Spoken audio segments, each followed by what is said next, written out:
हरि आरती उतरी है हो निर्मल रनियाना। घर में से परम पंडित होगी धई होली हलना। माई के घोड़े कल गमिया होगी धई होली हलना।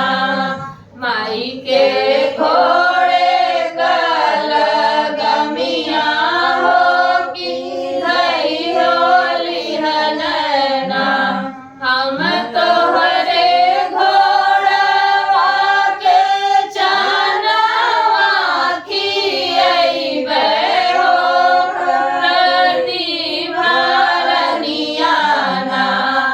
तोहरी आरती उतरी है हो प्रतिभा रनियाना। तोहरी आरती उतरी है हो प्रतिभा रनियाना। गलियां की गलियां हो घूमया वसानी। मैया के हुन जागना। एही नगरिया के लोगवा होगी के हुन जागना।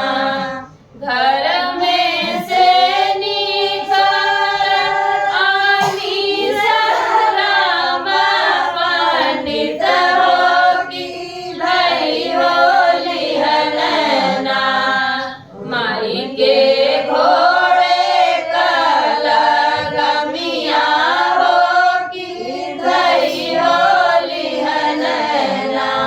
हम तोहरे घोड़वा के चनवा खियैबे हो नीलम रनियाना। तोहरी